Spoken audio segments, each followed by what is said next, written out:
In this video, we will add a character to our map and implement a breadth-first search algorithm to find the character's range of movement. Let's talk about the main idea behind the system. Now this is an example map. It contains a road here, a forest, so the difficult terrain, water and mountains, so obstacles on our map that the player cannot cross, and the default green tiles, as well as some tiles with some of the trees and some of the rocks. And it all depends on how we want to treat them, but basically we can treat those as the difficult terrain as well. So here's our player, here's our hero that we want to control. And the main idea is that we want to give the hero some amount of movement points. So I will say that it has 20 movement points. This is an integer value just for the efficiency and ease of calculations. Instead of using floats, I want to use integer values. And what I can say is that, let's choose the red color. Now our water tiles, as well as our mountains, are off limits. Those are the obstacles, so our player cannot really step on those. Now on the other hand, our road, so each tile that contains a road should be easy to traverse. So what we can do is we can say that our road, so the easy terrain, has the cost of movement, for example, of 5. So traveling on the road will take 5 points from our pool of movement points of our unit. So in this case, we can travel 4 hexes of type road using our 20 points. Now on the other hand, we have also some sort of difficult terrain like this forest, for example. Now this forest will take exactly 20 points to traverse. So let's say that this is difficult terrain. So our player will need to pay 20 points to move on this difficult terrain, so it will only be able to move here 1 hex, while here it will be able to move 4 hexes in this direction. So basically this is the idea. And of course on the obstacles the player cannot really move. And we can say that our default terrain, grass hexes, are worth about 10 points of movement. So let me select this one. 10 points of movement, so we can traverse our grass tiles 2 hexes until we run out of points of the movement points for our unit. Now last concept that we need to talk about is our breadth first search algorithm. So we have our start position here, and we are going to use a breadth first search algorithm to find all the positions that our 20 points of movement can be spent to move on. So as we have said before, our grass hexes will cost 10 movement points, our difficult terrain 20 movement points, and our route will cost 5 movement points. Now we are going to also have the obstacles that simply cannot be moved on, so those will simply block the player's path. Now what breadth first search does is it will take all the neighbors of the start position and check if we can first traverse onto this position, and then it will check the condition.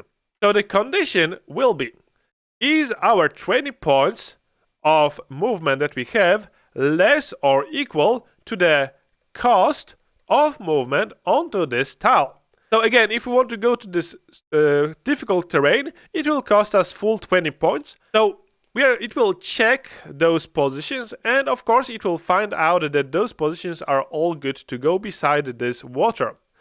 And when it checks the tile and it says that okay, it is within the condition, it will add the neighbors of this tile to be checked as well. So we are going to basically go in kind of circles around. So we have this first, and then we are going to take the bigger circle of neighbors of those tiles that we have already checked.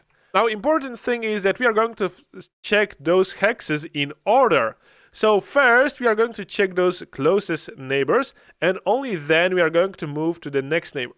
So first range of movement is here, but of course we can't really move on water.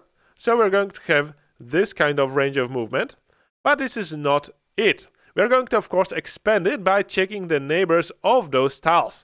So from here, from these 20 points, we have no more points, so those will not work for us and they will not be taken into account. The mountain and the water, of course, will not be taken into account because those are the obstacles. Next, we are going to find this to be in range because this is another 10 points. So moving here will spend all our points, but we still can move here. And the same story will be here. Now, this will be the difficult terrain. So if we have already spent 10 points here, we cannot really move here because this costs 20 points. But we can move one step here, of course, and we can not move anywhere from this tile because this consumed 20 points of ours. And of course we can move from this 5 here, and actually we are going to be able to move much further because all of those road tiles takes 5 points. So reaching here will give us 20. Okay, back in our project, we can also prepare our terrain a bit. So what we can do is select one of the hexes, and if you have used the same structure as I did, I can simply delete this hex forest type and I can go to the ground prefabs and find a start road somewhere in here, and here it is, and I can drag it to our main child of this hex, and all I need to do is rotate it. I think the rotation should be by 60 degrees, so in my case it will be 120 to go in this direction. Okay, this is my simple road. I can also select a hex and add to its props a prop, and in my case I will want to find a forest and I will drag it here. This is simply with y value equals 1, so it is always at the top of our hex. And now I have a difficult terrain as well. And you can prepare your map as you want it. Now I will also add a character, and I have created in the prefabs a unit, a game object with a character, and I will raise it 1 on the y value so it stands on a hex tile, and I will move it on this hex tile here, for example. So we have a difficult terrain, say, let's say here our ground, and here a road. Now our unit, all it has is a capsule collider, so we can click on it and detect it. Later on we are going to implement a movement animation to it and make it move around our hexes when we click on a valid path. Now to implement our movement cost for our character, what we will want to do is select a hex and open up the hex script. Okay, so what I will want to do is to assign a specific type to our hex so that it knows what is the cost of movement on this hex. To do this, I'm going to slide down and I'm going to create a public enum hex type, and what I will do is simply add a none, default, so this will be the grass, difficult terrain, road, water, and obstacle. This will make it much easier for us to select the hex type, and based on this we are going to implement some sort of functionality.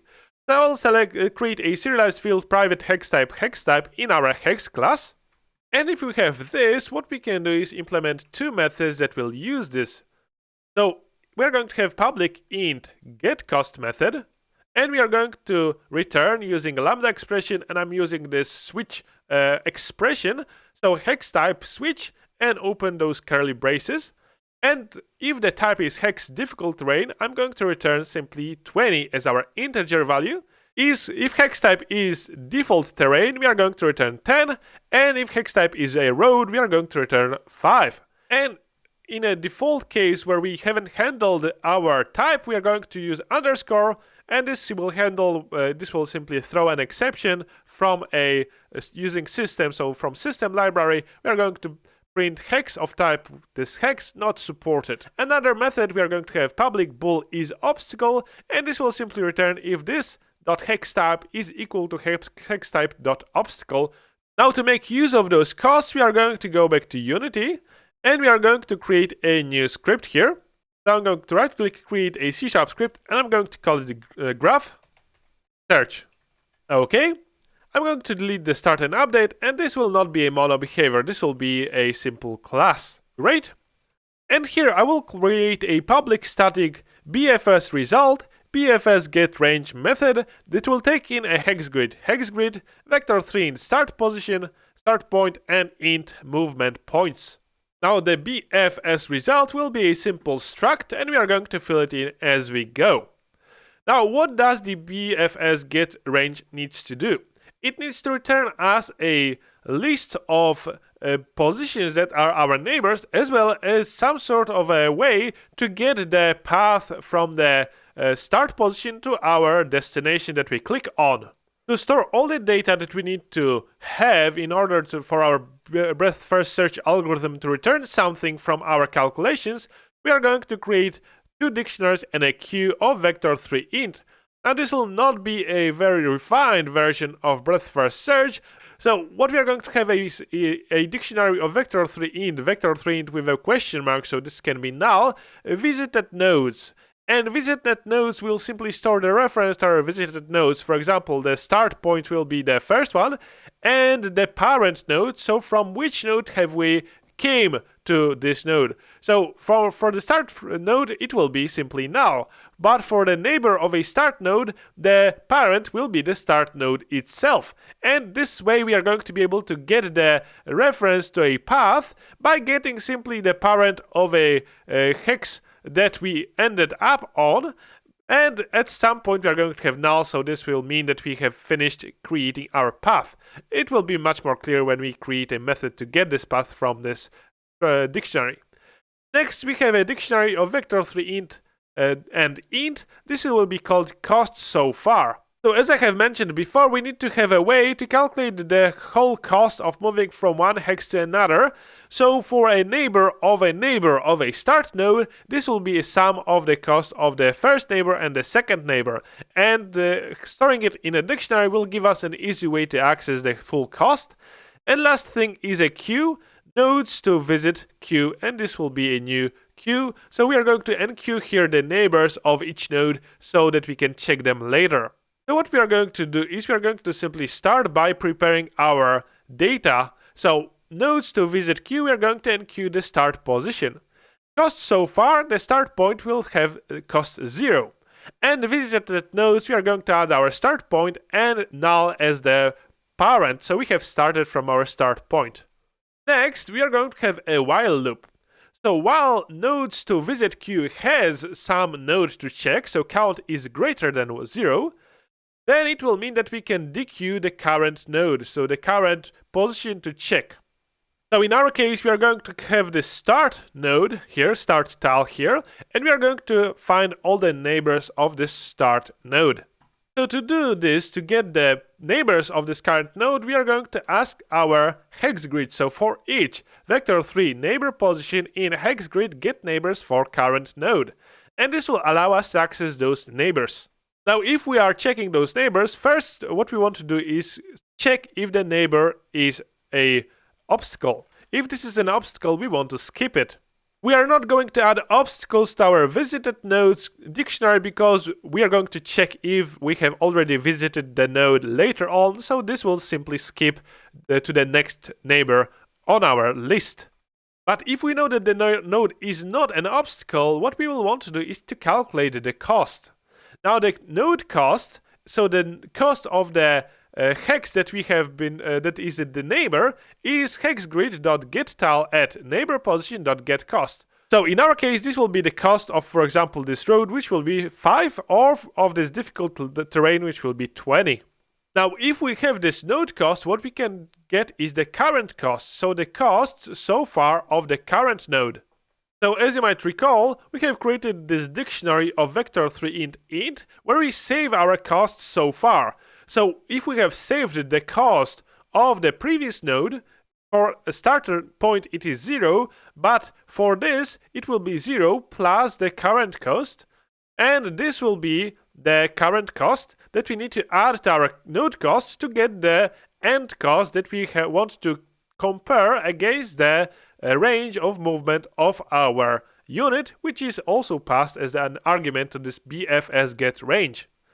What we will want to do is we will want to create this if statement, and of course we want to check if the new cost is less or equal to the movement points. If the cost is greater than the movement points, this means that we can't really reach this node, so we do not want to get the neighbors of it or take it into consideration. But if we do, if the new cost is less or equal to the movement points, we have two options.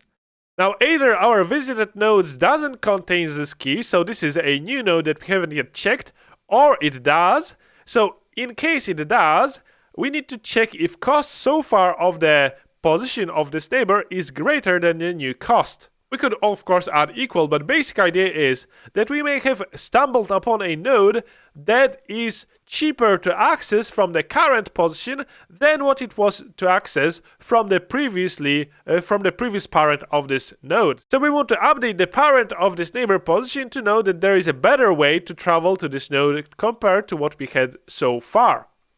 Okay, so we are almost done. What we will want to do is, when we have stumbled upon a new node, we want to add visited node neighbor position equals the current node. So we first thing we do is save the parent of this current neighbor that we consider. Next, cost so far of this neighbor position equals the new cost that we have calculated. So we always have the cost to travel to this position from our start position. And nodes to visit, we want to enqueue this neighbor position. So we want to check the neighbor position, or rather its neighbors, in the next iteration of this for each loop of this while loop actually. Now, if this is an old node, but its cost is better, there is a better path to reach this neighbor position, what we are going to do is say that cost so far of this neighbor position is this new cost, and visited nodes of this neighbor position is the current node, not the previous parent that had the more costly path to reach this node. So I'm still talking about a hex, and the hex is of course a neighbor and a node in our graph through which we are using this breadth first search algorithm, but basically I'm talking still about the hex. And again, the updating of a node, so for example, we say that we can travel through this difficult terrain and reach this node, but maybe there is a road here, and traveling this road here will allow us to also reach this position, and traveling through this would only reach this far. So maybe this is a better path to take, and we are going to have, for example, 5 more points to spend from this node from this hex to walk anywhere else, while if we were to travel from this here, this would take all of our points, and this is why we have this other else if statement to update the cost of reaching this node. Okay, we still haven't yet returned our BFS result.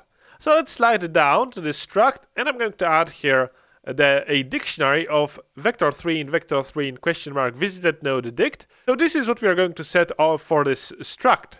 And we are going to have some helper methods, public list of vector3 int get path to, which will simply generate for us a path from the start position to this destination. We are going to check if visited node contains this destination is false. We are going to return empty path because there is no path. And else we are going to have a graph search dot generate path BFS destination, and we're going to pass this dictionary. Let's right click here, quick actions, and generate the static method inside our class. Next, we are going to also have a is hex position in range public bool, which will simply check if this hex position is in range of our path of our range. If not, then we are going to simply cancel the movement, else we can move to this position. This will be important later on when we want to implement the movement itself. And last thing is simply to get the range positions. This will allow us to highlight the range, and we simply return a visited node dict.keys. And our generate path BFS method, this is the last component that we need to implement in this class. So I'll call this vector3 int current. And the dictionary will be called visited nodes dict. And what we are going to do here is we are going to basically create a new list of vector3 int, which will be our path. Now we are going to add to our path the current node, which is the end position that we want to reach. And we are going to access while visited node dict, so the dictionary that we have passed here. Now we know that visited dictionary contains the current node, so we are going to access it. And if the parent is not null, and the parent is null only for the first position, here it is, we have set for the start position the parent to be null, we are going to add to the path the parent of the current node of the current hex, so the previous hex from which we have reached this current hex. And we are going to use .value because we have vector3 int with question mark because we wanted it to be null. And next we want to set the current hex to be the parent of this hex that we have checked previously, so that we are going to basically go backwards, so from this position here, here, here, here, here, until we reach the start position for which the parent node is null. So in our code, this will be this while condition. And since we have reversed the order, the first one will be the end position. And if we want to use this path to move on it, we are going to reverse it, so we start from the start position and go to the end position. And we are going to skip the start position so that we do not show it in our range. So we can use skip 1, and this is from link library. So I'm using this link library at the top. And basically we are going to skip this one position and return to list. And this is a private method. We want to make it into a public because our BFS result is using this. So this is it for our generate path BFS method, and it will return us a list of vector3 int, which will be our path. Now all we need to do is return this BFS inside our BFS get range, and we are going to add at the bottom return equal new BFS result, open curly brackets, and we are going to set visited node dict equals visited node, and this is our dictionary that we have created here. Okay, save the script, and all we need to do is go to our selection manager. So here inside the selection manager, inside our handle click method, instead of getting the neighbors from our get neighbors for from our hex grid, we are going to get them using BFS result equals graph search dot BFS get range, passing hex grid, the selected hex chords, and the 20 as the range of movement. And we are going to set the neighbors equals, and we need to cast our return value, so I enumerable, to be a list. So let's cast it simply new list of vector3 int, and we are going to return BFS result get range positions, and this is how we are going to get the range. Let's save it. Let's go back to Unity. Okay. First thing that we need to do is select our hex and open it up at the prefab and set the hex type of the hex script by default to be the default value. Let's return. Okay, and now if we press play, we should already see that if we click on our hex, we are going to highlight all the positions in range of 2 from our start position. Now of course we can stop it and select our mountain, for example, and set it to be an obstacle, the trees to be our difficult terrain, this one also to be the difficult terrain, again the forest to be the difficult terrain, and the road to be the road, so the cheaper terrain to traverse. And if we do all this, now of course we now are doing this by hand, but we could do it through the script. Now if we press play, we should see that if we click here on this position, we're going to see that we can travel here on the road. We cannot travel on the mountain or on the forest because this is too far. If we click somewhere else, we can travel here to the forest, and we can even travel here on this road, but but beyond this forest we can travel here, because from here to here it is 20 points, so we can't really reach this position. Again, here we can't really go through this mountain, so we can only go in those on those hexes. Okay, so now our breadth first search seems to be working fine. So in the next video, we are going to start working on making our character move using the result of breadth first search algorithm that we have created. And last thing before we finish, I have made an error in the glow highlight. So we have this cached glow materials, but we never add to it. So what we want to do is go to the glow highlight, and to our glow highlight materials, add the material.color, and we are going to assign to it our material so that we can cache it if we have multiple objects on the same hex. Okay, so this is it for our prepare material dictionary. We are simply going to cache now the colors to have those materials cached. Okay? Now if you are enjoying this tutorial, please leave a like, subscribe to the channel. You can also hit this small bell icon under the video to get informed when I release new video. Okay, see you in the next part of this series. Take care.